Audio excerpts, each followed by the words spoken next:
So I'm sure we are all very well aware of the piercing ascent movement tech with the polearms and just how crazy the movement with this weapon can be, with it being a preferred weapon type for a lot of the best units in the game, especially with the Wind Wraith being so flexible on so many other units. It has largely been a favorite among the community to help speed up all of their characters and provide a lot of mobility across the entire cast. One of the major downfallings of this is the fact that you can't carry the momentum of this piercing ascent dash through the bullet glide or the shoot glide that we have access to in the game, because every single time you would try to do that, it would just cancel all of your momentum. Probably because the devs didn't want us to get it that easily. I did find a way to kind of bypass this using rhythm. I found it out on like the 3rd of November, and I believe I showed it off on stream on the 4th. If you use your E and then use the piercing ascent, you would then be able to just carry that momentum in any direction that you please, which this was definitely really strong. But because it was exclusive to one character, that being Rhythm, I didn't really think it would be that important to make its own video on it, and I'd probably just save it for a Rhythm guide whenever I'd make it in the future.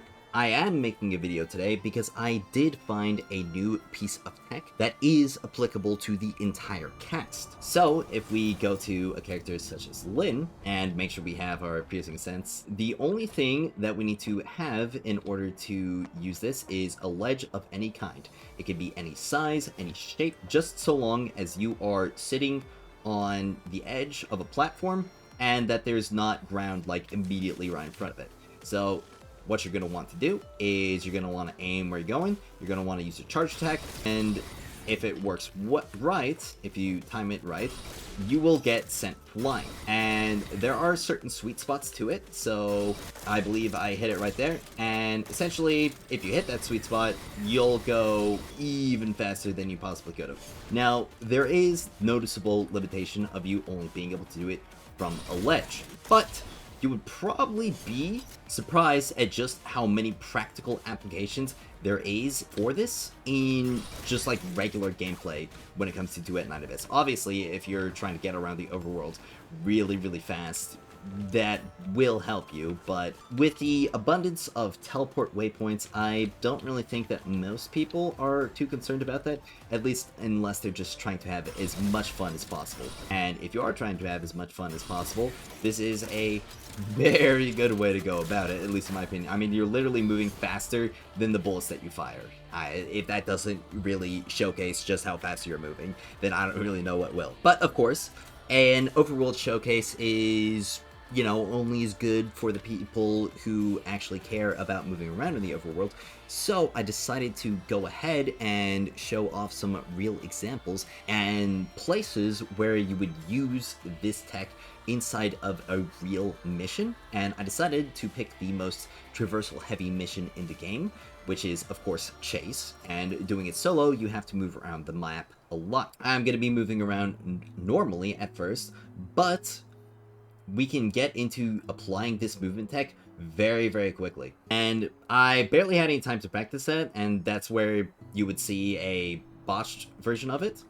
But we can see right here, that was a non-botched version, and pretty much every single section where it can get used will save you seconds of time. And when you're playing missions like this over and over again, every single second counts. They will also add up. If you're saving, I don't know, 2 to 3 seconds on 7 different traversal segments, and you can see again right there, just skipped that entire zone, and I'm just blitzing through all of these elites. And what's even crazy is that I'm moving so fast that I'm still keeping up the stacks of my Ifrits. And you can see right here the just difference in movement, because I went across there just normally with the piercing ascent dashes when I could have done the movement attack again on one of those boxes.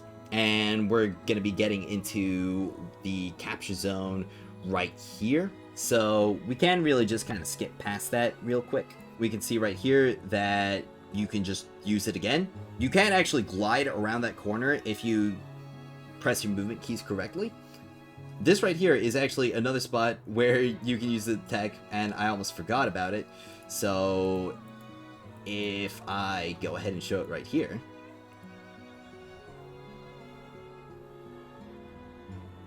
and again, just breeze straight through this. This is definitely the hardest one that I found to get right, but also definitely one of the most valuable. So if you are on this rock and you stand around that ledge right there and aim upwards, you can just swing right through that door all the way to the box. And that is one of the longest straightaways in the entire chase mission. And of course, the rest of the mission is just me fighting off all the enemies, and I actually got pretty bad key luck that run, so I didn't wind up getting all that well of a time.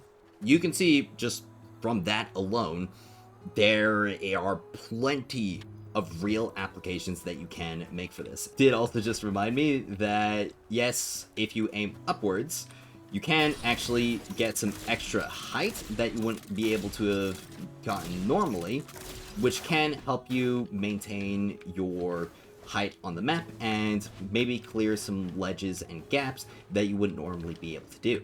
This movement is just crazy, and if we ever get any maps where we have more straightaways like that, more zones where we can just kind of like fly straight past everything, it's gonna only get better and better from here on out. And of course, if you are a rhythm main, which I do think Rhythm going forward in this game will probably be the best speedrun character in the game. Unfortunately, right now for me, a lot of her viability, at least in comparison to units like Lyn, is locked behind her first two Introns. So if I really wanted to push her to the limits, I'll have to invest in that a lot more, which unfortunately the weekly bosses are limiting that. But because she can just use her E and use the piercing ascent in mid-air from any position, she will have a lot more ways that she can abuse it. And there is a little bit of timing that you have to get used to on hers, just as there's timing you have to get used to on the ledges. But Rhythm can actually make use of the ledge one as well in order to save on some sanity, because, well, I mean, it could just be that my Rhythm's not built very well at all. Using the E over and over again will definitely get stamina hungry regardless. I am honestly like really glad that I found this, because this is definitely going to make things a lot more fun for me, especially when it comes to optimizing the routes for missions like Chase, and pretty much any mission going forward. I'm just going to be looking for spots to use it, or use it well, of course. There are going to be situations where you're not going to cover enough distance so that the just normal piercing ascent dashes are going to be good. But another aspect about this, which is pretty nice, is that if you don't have a high refinement celerity, then you will actually be moving a lot faster than you would normally by applying these dashes. Definitely look forward to seeing you all have some crazy fun with this and finding even more applications. Like, the speed running for this game definitely looks like it's going to be even crazier going forward. But that's about all I have to talk about with this. It's been a bit more of a short video. If you are enjoying my coverage of Duet Night Abyss and would like to see more, be sure to subscribe to my channel so that you never miss a video on this game. Also, if any of this movement tech was impressive to you or wowed you at all, or if you're planning on applying it in your own gameplay, or even send a message to me about it on my Discord, which is linked in the description as well. But with that all out of the way, thank you all so much for watching, and as always, I will see you all next time.